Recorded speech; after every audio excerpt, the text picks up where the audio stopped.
You want combat that slaps you awake? I've got 15 JRPGs with insane fight systems that will make your thumbs proud and your brain beg for rematches. And if you like tight, teeth-clenching battles, smash that like button, subscribe, and let's melt some health bars.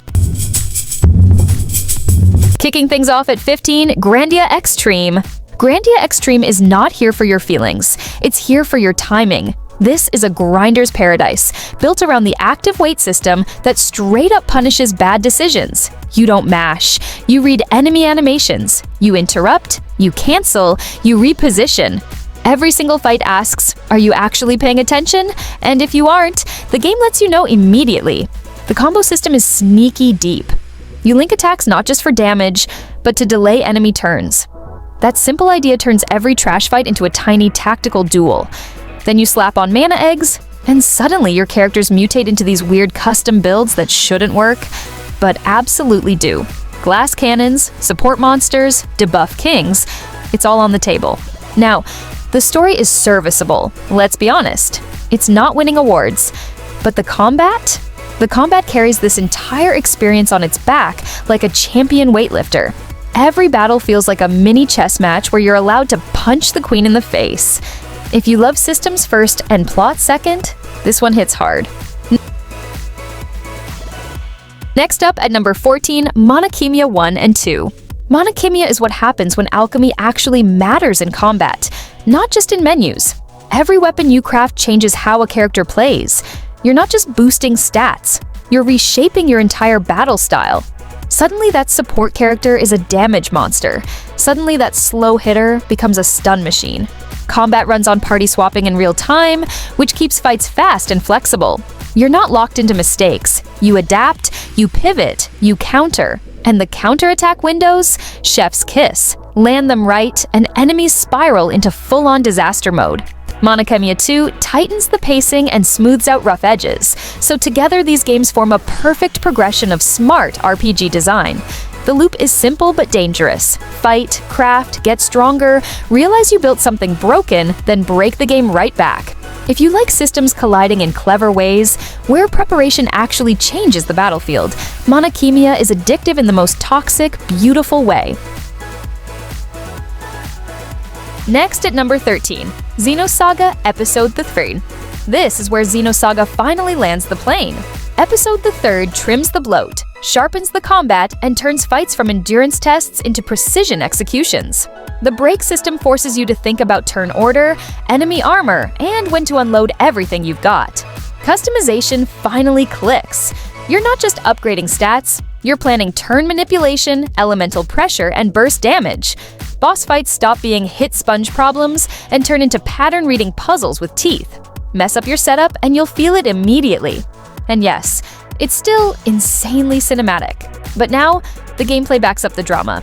When a boss shows up, you don't just watch a cutscene. You earn that victory through mechanics that demand attention. If the earlier Xenosaga entries frustrated you, Episode the 3 is the one that says, okay, now we're serious. At number 12, Star Ocean, The Second Story R. This remake didn't just clean up visuals, it modernized the flow of combat without killing its soul. Battles are faster, cleaner, and smarter. You're darting in, chaining hits, triggering assault actions, and stacking formation bonuses that reward aggressive play. Crafting finally feels friendly instead of hostile. Exploration runs smoother, but the real star is still the real-time combat rhythm. Hit, slide, counter, reposition, repeat. It's old-school action with 2025 level responsiveness. The best part? It still feels like a classic. You get that nostalgic crunch, but with quality-of-life features that respect your time. No wasted motion, no fights that feel like homework. It's proof that a 90s RPG can still throw hands today, if you rebuild it the right way. Then at number 11, Wisp-Apes Lacrimosa of Dana. Wisp-Apes 8 doesn't ease you into speed, it throws you directly into it. Dodges are razor tight. Flash guards reward perfect timing. Flash moves turn defense into offense. You're always moving, always attacking, always reacting. Combat feels athletic. You don't turtle, you sprint through enemies. Weapon upgrades hit instantly. New party members add new movement styles, not just new numbers. And since the island itself evolves with your progress, every upgrade has a visible payoff in both exploration and battle. Boss fights push reflexes just as hard as planning. You can't sleepwalk through anything. The game demands rhythm. If you want pure momentum in RPG form, Weiss Weight is your cardio. Up next, at number 10, Octopath Traveler 2. Octopath 2 takes turn-based and turns it into a pressure cooker. Every fight runs on one question: when do you break? You chip away shields, stack boosts, then unload everything in one explosive turn that wipes the field.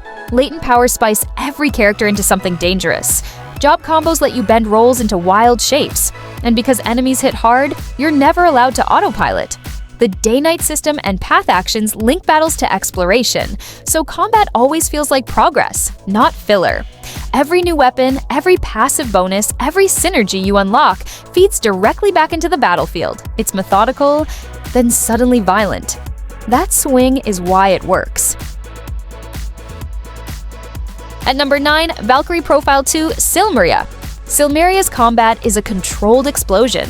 You position in 3D space, line up multi-character combos, juggle enemies in the air, and cash out soul crushes that end fights in fireworks. Spacing matters. Timing matters. One clean combo can flip an impossible fight. And since characters inherit skills, your long-term planning directly shapes how brutal those finishers become.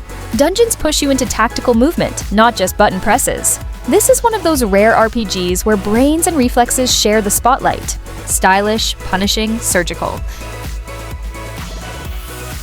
Next up, at number 8, Final Fantasy XIII The Zodiac Age. Final Fantasy XIII doesn't ask how fast your fingers are, it asks how smart your setup is. Gambits automate behavior, turning your party into a programmable hit squad. You design the logic, then unleash it. Zodiac jobs lock your characters into defined combat roles, turning party design into a tactical puzzle. Build wrong and suffer. Build right, and your squad runs like a machine. Combat plays out like controlled chaos. You're not button mashing, you're watching systems collide in real time. Debuffs spread, aggro shifts, healers react instantly because you told them to. It's not flashy, it's elegant warfare. Then, at number 7, Valkyria Chronicles. This series turns warfare into something personal. You move in real time, line up shots in third person, and feel every mistake as bullets tear through cover. Positioning isn't abstract, it's physical.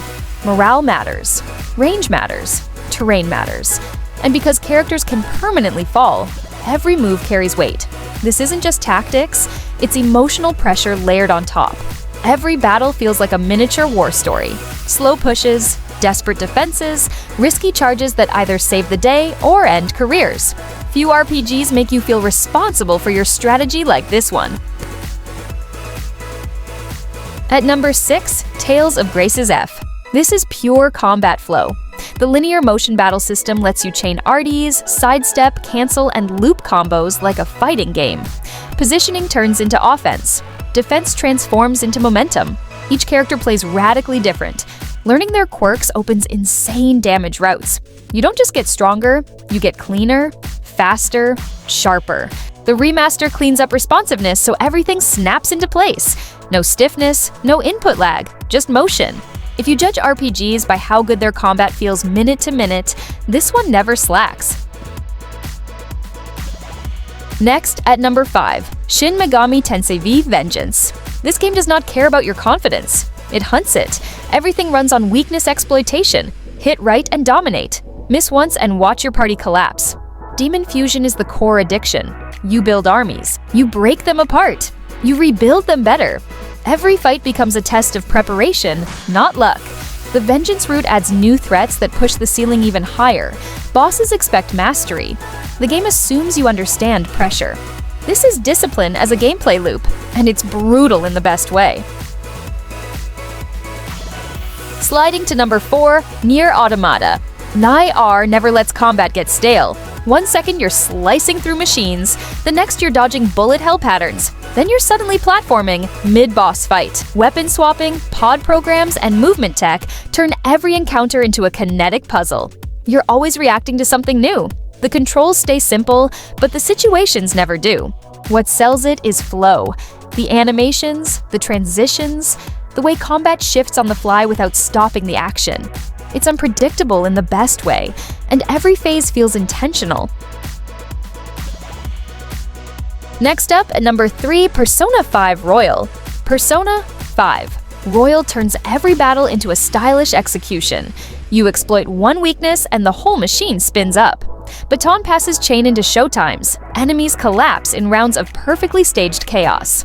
Royal adds more abilities, smarter enemies, and deeper fusion options, which keeps the combat fresh for the entire run. Nothing overstays its welcome. The interface alone makes you feel powerful.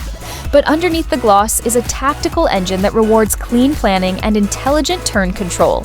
It's not fast because of reflexes. It's fast because of perfect tempo. Our runner-up, The Legend of Heroes Trails Through Daybreak.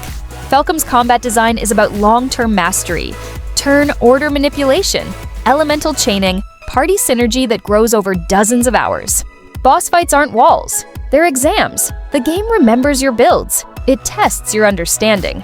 Equipment choices actually reshape the battlefield. Side content experiments with mechanics without wasting your time. Every system connects back into combat progression.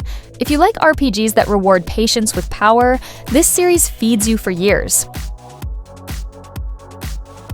And finally, at number 1, Xenoblade Chronicles. This is the big one.